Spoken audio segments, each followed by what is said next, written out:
កនៅជាន់ខាងលើបើសិនជាយប់ឡើងនៅក្នុងបន្ទប់នឹងក្តៅឬមួយក៏ហប់យ៉ាងម៉េចក៏ដោយចៅឯងហាមបើកប្រួយខាងក្រោយនឹងដាច់ខាតនេះគឺជាពាក្យសម្ដីដែលយាយរបស់គាត់ប្រាប់មកកាន់គាត់ជាមួយនឹងប្អូនប្រុសរបស់គាត់នឹងឯងបើសិនជាអ្នកទាំងអស់គ្នាវិញនៅពេលដែលបានឮសម្ដីហាមប្រាមបែបហ្នឹងតើអ្នកទាំងអស់គ្នានៅតែបន្តដេកនៅជាន់ខាងលើនឹងទៀតឬក៏អត់ចំពោះរឿងរ៉ាវដែលគាត់បានចែករំលែកមកនេះគាត់មានឈ្មោះថា David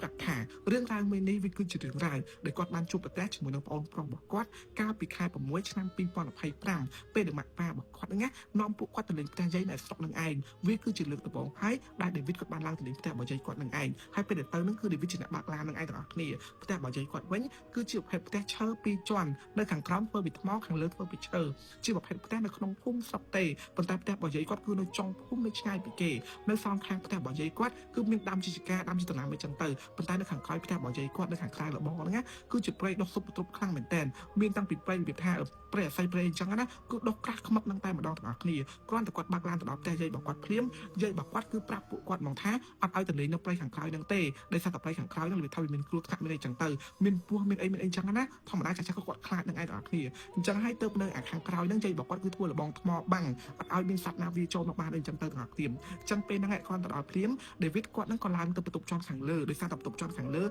ដែលជាបន្ទប់ឈើហ្នឹងណាយាយរបស់គាត់ថាអត់មានបញ្ញាគេដេកនៅទេហើយក៏មានតែបន្ទប់ដែរចំណែកម៉ាក់ប៉ារបស់គាត់វិញគឺកេងបន្ទប់ថ្មនៅខាងក្រោមនឹងឯងដែលបន្ទប់យាយរបស់គាត់គឺនៅខាងក្រោមនឹងដូចគ្នានឹងឯងទាំងអស់គ្នាអញ្ចឹងពេលថ្ងៃពេលគាត់ឡើងទៅដល់បន្ទប់ខាងលើហ្នឹងបងប្រុសរបស់គាត់អាយុ16ឆ្នាំហ្នឹងក៏ឡើងទៅតាមហើយសុំដេកនៅនឹងមួយគាត់ដែរពួកគាត់ក៏ដេកនៅក្នុងបន្ទប់ហ្នឹងគ្នា2នាក់អញ្ចឹងទៅទាំងគ្នាអញ្ចឹងពួកគាត់ក៏ស្ងប់ដេកនៅក្នុងបន្ទប់ហ្នឹងរហូតដល់ម៉ោងប្រហែលជាខ្ទង់ម៉ោង4ម៉ោង5យាយរបស់គាត់ក៏ហៅពួកគាត់ទៅហូបបាយធម្មតាមនុស្សចាស់ទាំងអស់គ្នាគឺគាត់របៀបថាមិនដូចយើងហូបបាយម៉ោង8 9យប់អីគឺអត់ទេតែម៉ោង4ម៉ោង5នេះគឺនាំកូនចៅមកឲ្យហូបបាយអីអញ្ចឹងក៏មកអង្គុយហូបបាយជុំគ្នាអញ្ចឹងទៅហូបបាយរួចម៉ាក់ប៉ារបស់គាត់ហើយនឹងគាត់ក៏អង្គុយនិយាយគ្នាមួយយាយអង្គុយយាយពីនេះពីនោះអញ្ចឹងទាំងអស់គ្នាហើយតារបស់គាត់វិញគឺជាមនុស្សម្នាក់របៀបថាគាត់ចេះនៅស្ងៀមទេគាត់ធ្វើនេះធ្វើនោះការងារគាត់គឺ100ចំពោះហ្មងគឺគាត់អត់ឈប់សោះហ្មងនឹងឯងទាំងអស់គ្នារហូតដល់ម៉ោងប្រហែលជាខ្ទង់8ជាង David គាត់ក៏ឡើងទៅបន្ទប់ជាន់ខាងលើដើម្បីរៀបចំខ្លួនដេកហើយបងប្រុសរបស់គាត់ក៏ឡើងទៅតាមពេលគាត់ឡើងទៅដល់ហ្នឹងណាបន្ទប់អានៅបន្ទប់របស់គាត់ហ្នឹងគឺមានប្រួយនៅខាងក្រោយដែលអាចមើលឃើញព្រៃខាងក្រោយនឹងបានអញ្ចឹងណាអញ្ចឹងពេលគាត់ឡើងទៅហ្នឹងគាត់ក៏ឈរស្រឡឹងមើល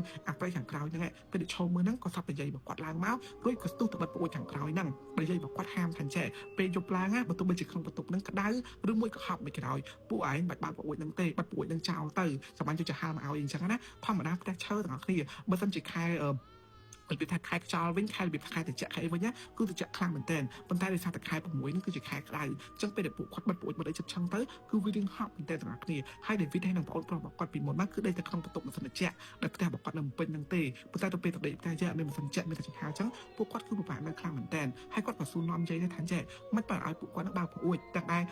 រប្រួយហ្នឹងបើសិនជាបើកទៅគឺមានខ្យល់ចេញចូលកាន់តែពួកគាត់ដេកលក់ស្រួលអញ្ចឹងណាប៉ុន្តែយាយរបស់គាត់គឺហាមថាមិនបាច់បើកប្រួយខាងក្រោយហ្នឹងទេហាមដាច់ខាត់ពួកឯងហាមបើកគឺយាយរបស់គាត់គឺប្រាប់អញ្ចឹងមកទាំងគ្នាគឺគាត់នៅប្រាប់ដែរអញ្ចឹងណាចា David គាត់ហ្នឹងក៏មិនចង់របៀបថាសួរនាំបីច្រើនទៀតក៏បាត់ប្រួយតាមយាយរបស់គាត់នឹងឯងយាយរបស់គាត់ក៏ដើរចុះទៅយកចង្ហាឲ្យពួកគាត់រួចក៏ចោលមុងឲ្យពួកគាត់ហើយបន្ទប់គាត់ហ្នឹងគឺមានពូកមួយទាំងគ្នាពូកហ្នឹងគឺវាធំដែរមកល្មមដេកគ្នា2នាក់បានអញ្ចឹងពួកគាត់ហ្នឹងក៏ឡើងដេកនៅលើពូកហ្នឹ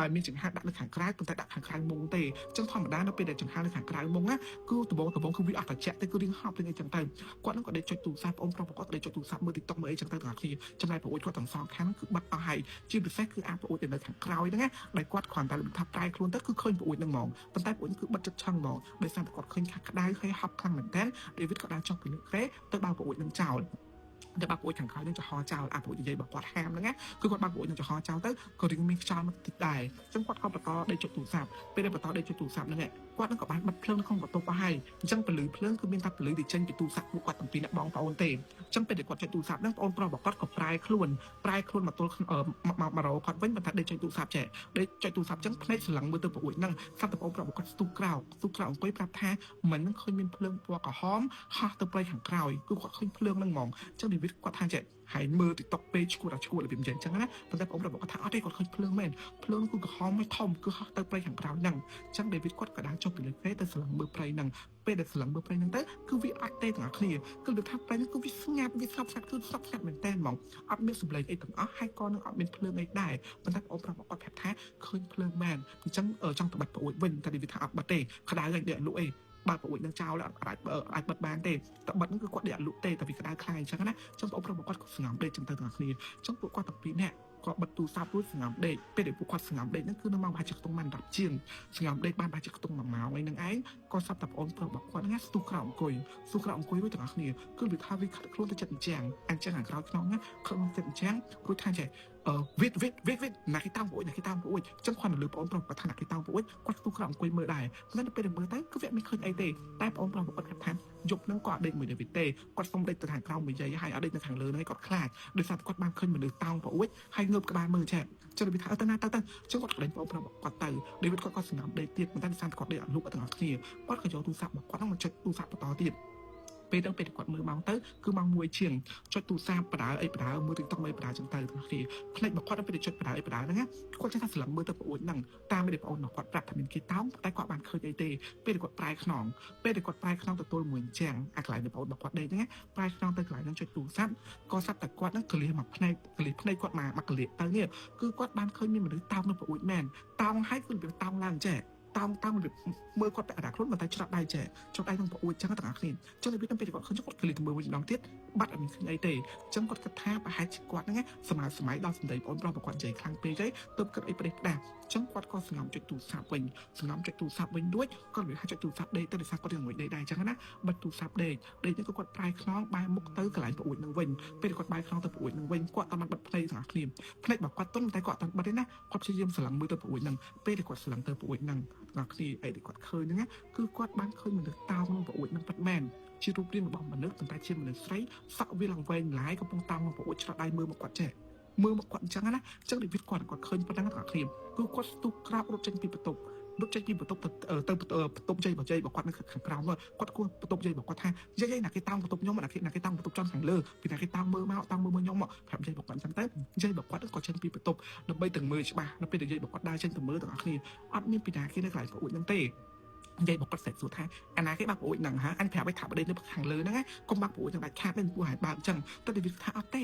ដោយសារក្តៅពេកអញ្ចឹងបានគាត់បាក់ប្អូនបាក់អីអញ្ចឹងទៅប៉ុន្តែយាយរបស់គាត់ថាកុំបើថ្ងៃក្រោយកុំបើទៀតឥឡូវយប់ហ្នឹងបាច់ដេកនៅខាងលើហ្នឹងទេមកដេកនៅខាងក្រោមមួយគ្នាហ្នឹងមកដេកមួយតាដេកមួយជុំគ្នាចឹងមកអញ្ចឹងដេវីតគាត់សួរយាយរបស់គាត់ថាយាយពីណាគេតោងប្អូនហ្នឹងមនុស្សក៏អីគេគាត់សួរអញ្ចឹងណាយាយរបស់គាត់ថាបាច់មាត់ទេបាច់មាត់ស្ងំដេកទៅអញ្ចឹងដេវីតគាត់លឺយាយរបស់គាត់ថាស្ងំដេកទៅបាច់មាត់អីទេហ្នឹងទាំងអស់គ្នាគឺគាត់ចាប់ផ្ដើមមានអារម្មណ៍ថាអ្នកដែលគេតោងមើលហ្នឹងមិនមែនជាមនុស្សទេមិនមែនជាមនុស្សដាច់ខាតហើយបើមិនជាមនុស្សក៏មិនអាចជាមនុស្សស្រីដែលមកតោងមើលតាមពួកចឹងដែរធម្មតាមនុស្សស្រីគឺខ្លាចអញ្ចឹងណាប៉ុន្តែហ្នឹងច្បាស់ជាអីផ្សេងដែលក្រៅពីមនុស្សស្រីនឹងឯងទាំងអស់គ្នាហើយពេលហ្នឹងទាំងអស់គ្នាគឺគាត់ធ្លាក់ខ្លួនឈឺហ្មងគាត់ឈឺដោយសារគាត់ខ្លាចខ្លាំងពេកព្រោះតែគាត់ដែរឃើញហេតុការណ៍ពីមុនមកទេណាមួយទៀតគឺគាត់និយាយថាឲ្យទៅពេលគាត់ឡើងទៅជន់ខាងលើនឹងវិញទៅយកកៅអៅយាយមកពាក់បន្ទាប់ពីពេលថ្ងៃពេលក្រោយក៏គាត់ចេះតែមានអារម្មណ៍ថាមានគេតោងនៅប្អូននឹងដែរគឺវាត្រឹមមួយថែវាជាប់មានអារម្មណ៍របស់គាត់នឹងឯងទាំងអស់គ្នាចំពោះរឿងរ៉ាវដែលគាត់បានចែករំលែកមកហ្នឹងក៏មានតែប៉ុណ្្នឹងដែរបើសិនអ្នកទាំងអស់គ្នាវិញនៅពេលដែលបានជួបហេតុការណ៍បែបហ្នឹងតែទាំងអស់គ្នាធ្វើបែបដែរមានតែប៉ុណ្្នឹងទាំងអស់គ្នា